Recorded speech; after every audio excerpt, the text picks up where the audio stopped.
একটাবারের জন্যও কি আপনি কখনো ভেবে দেখেছেন কেন আমাদের চারপাশের কিছু মানুষ দিন দিন শুধু ধনী হচ্ছে আর বাকিরা হাজার চেষ্টা করেও অভাব থেকে বের হতে পারছে না? বিল গেটসের সেই কালজয়ী উক্তিটি কি আপনার মনে আছে? তিনি বলেছিলেন, গরিব হয়ে জন্ম নেওয়াতে আপনার কোনো দোষ নেই, কিন্তু গরিব থেকেই মরে যাওয়াটা অবশ্যই আপনার দোষ। পৃথিবীর সফল ব্যক্তিদের নিয়ে গবেষণা করলে দেখা যায় তাদের মধ্যে প্রায় 70% মানুষই একদম শূন্য থেকে শুরু করেছিলেন। তারা কোনো রাজকীয় পরিবারে জন্মায়নি, তবুও তারা আজ কোটি কোটি টাকার মালিক। অন্যদিকে কোটি কোটি মানুষ মাথার ঘাম পায়ে ফেলে খেটেও জীবনের শেষ দিন পর্যন্ত শুধু টিকে থাকার যুদ্ধ করে যায়। কেন এমনটা হয়? এর আসল কারণটা কি? জানলে অবাক হবেন। সেই রহস্যের নাম হলো অ্যাসেট। বুদ্ধিমান মানুষেরা বিলাসিতায় টাকা নষ্ট করে না, তারা এমন কিছু তৈরি করে যা দিন দিন দামি হয় এবং তাদের পকেটে টাকা নিয়ে আসে। তারা কিছুদিনের শখ বিসর্জন দিয়ে এমন এক ভবিষ্যৎ বানায় যেখানে টাকাই তাদের পেছনে ছোটে। তাই তো আজকের ভিডিওতে আমি এমন 8টি শক্তিশালী অ্যাসেটের কথা বলবো যার মধ্যে শুধু একটিও যদি আপনি মন দিয়ে তৈরি করতে পারেন তবে আপনাকে আর কখনোই টাকার পেছনে ছুটতে হবে না। তাই শেষ পর্যন্ত সাথে থাকুন। Equipment and machinery. ধনী আর অভাবী মানুষের মধ্যে সবচেয়ে বড় পার্থক্য কোনটা জানেন? তাদের চিন্তাভাবনায়।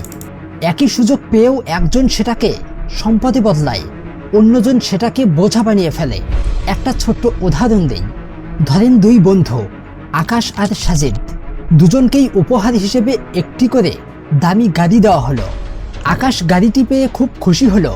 সে সেটা নিয়ে ঘুরে বেড়াতে লাগলো এবং নিজের জমানো টাকা খরচ করে গাড়ির তেল আর মেইনটেন্স সামলাতে লাগলো।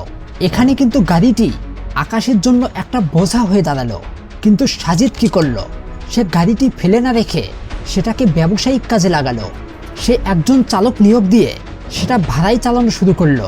মাস শেষে সব খরচ বাদে তার হাতে কিছু বাড়তি টাকা আসতে লাগলো।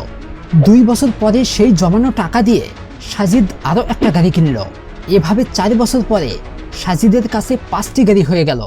এখন সাজিদকে আর নিজের হাতে গাড়ি চালাতে হয় না, সে শুধু লাভটা গুনে নেয়।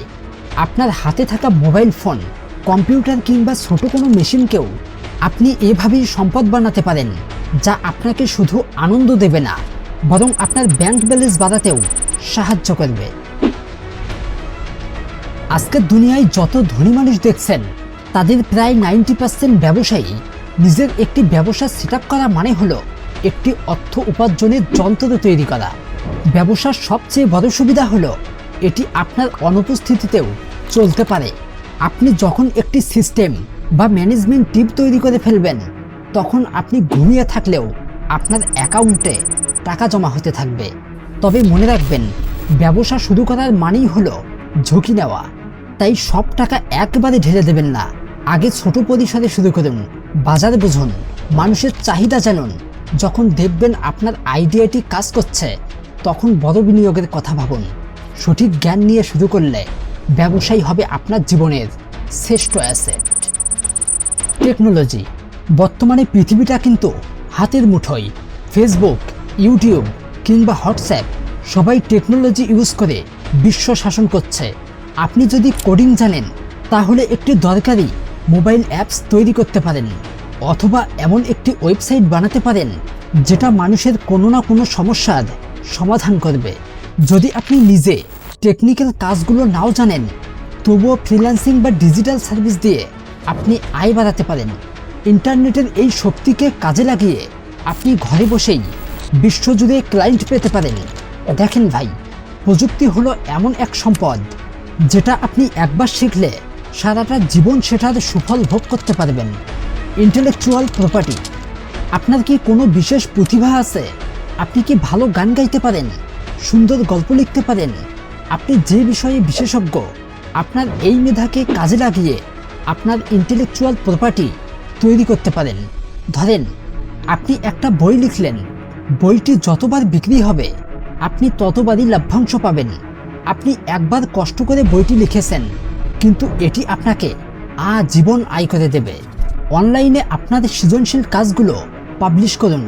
এখানে আপনার মেধাই হতে পারে আপনার সবচেয়ে বড় মূলধন অ্যাফিলিয়েট মার্কেটিং। আপনার যদি কোনো জমানো টাকা না থাকে, তবুও আপনি বড় অ্যাসেট তৈরি করতে পারেন, যার নাম হলো অ্যাফিলিয়েট মার্কেটিং। এটা সহজ ভাষায় হলো অন্য কারো পণ্য আপনার মাধ্যমে বিক্রি করে দেওয়া এবং সেখান থেকে একটা ভালো মানের কমিশন পাওয়া। এখনকার দিনে ফেসবুক বা ইউটিউবে যদি আপনার ফ্যান ফলোয়িং থাকে, তবে আপনি বিভিন্ন নামি দামি কোম্পানির হয়ে মার্কেটিং করতেই পারেন। আপনার লিঙ্কে ক্লিক করে কেউ কিছু কিনলে আপনি ঘরে বসেই টাকা পাবেন, আর এর জন্য আপনাকে কোনো পণ্য উৎপাদন করতে হবে না, আর ডেলিভারিও দিতে হবে না। শুধু একটা জিনিসই থাকতে হবে, সেটা হলো সততা। The power of people. ভাই, আজকের যুগে মানুষের মনোযোগ বা অ্যাটেনশন হলো সবচেয়ে দামি কারেন্সি। আপনার যদি সোশ্যাল মিডিয়ায় অনেক অনুসারী থাকে, তবে আপনি নিজেই একটি ব্র্যান্ড। মানুষ যখন আপনাকে বিশ্বাস করবে এবং আপনার কথা শুনবে, তখন আপনি সেই জনপ্রিয়তা কাজে লাগিয়ে যে কোনো ব্যবসায় সাকসেস হতে পারেন। ক্যামেরা ভীতি কাটিয়ে যদি আপনি নিয়মিত দরকারি কন্টেন্ট বানাতে পারেন, তবে হাজার হাজার মানুষ আপনার পাশে দাঁড়াবে। এই মানুষগুলোই আপনার ভবিষ্যৎ ব্যবসার গ্রাহক। তবে মনে রাখবেন, মানুষের বিশ্বাস অর্জন করা কিন্তু খুব কঠিন, তবে সেটা সম্পদ হিসেবে অতুলনীয়। Cash liquidity. অবশেষে আসি সবচেয়ে গুরুত্বপূর্ণ বিষয়ে।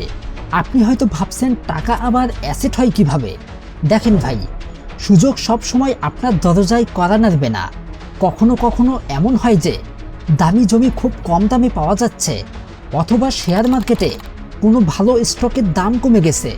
সেই মুহূর্তে আপনার কাছে যদি নগদ টাকা না থাকে, তবে আপনি সেই সুবর্ণ সুযোগটা হাতছাড়া করবেন। তাছাড়া যে কোনো জরুরি অবস্থায় নগদ টাকা আপনার ঢাল হিসেবে কাজ করবে। তাই সব টাকা কোথাও আটকে না রেখে কিছুটা অংশ সব সময় হাতে রাখুন, কারণ সুযোগ আর বিপদ কোনো কিছুই বলে কয়ে আসে না। বন্ধু, সম্পদ বা অ্যাসেট একদিনে তৈরি হয় না। এর জন্য লাগে ধৈর্য, জেদ আর সঠিক পরিকল্পনা। আজ আপনি যে কষ্টটুকু করবেন, এটিই কাল আপনার জন্য স্বাচ্ছন্দ্য বয়ে আনবে। ভেবে দেখুন, আপনি কি সারা জীবন টাকার জন্য কাজ করতে চান, নাকি এমন কিছু বানাতে চান যেটা আপনার জন্য টাকা কামিয়ে দেবে? এই 7টা অপশনের মধ্যে আপনার কাছে কোনটা সবচেয়ে সহজ মনে হচ্ছে?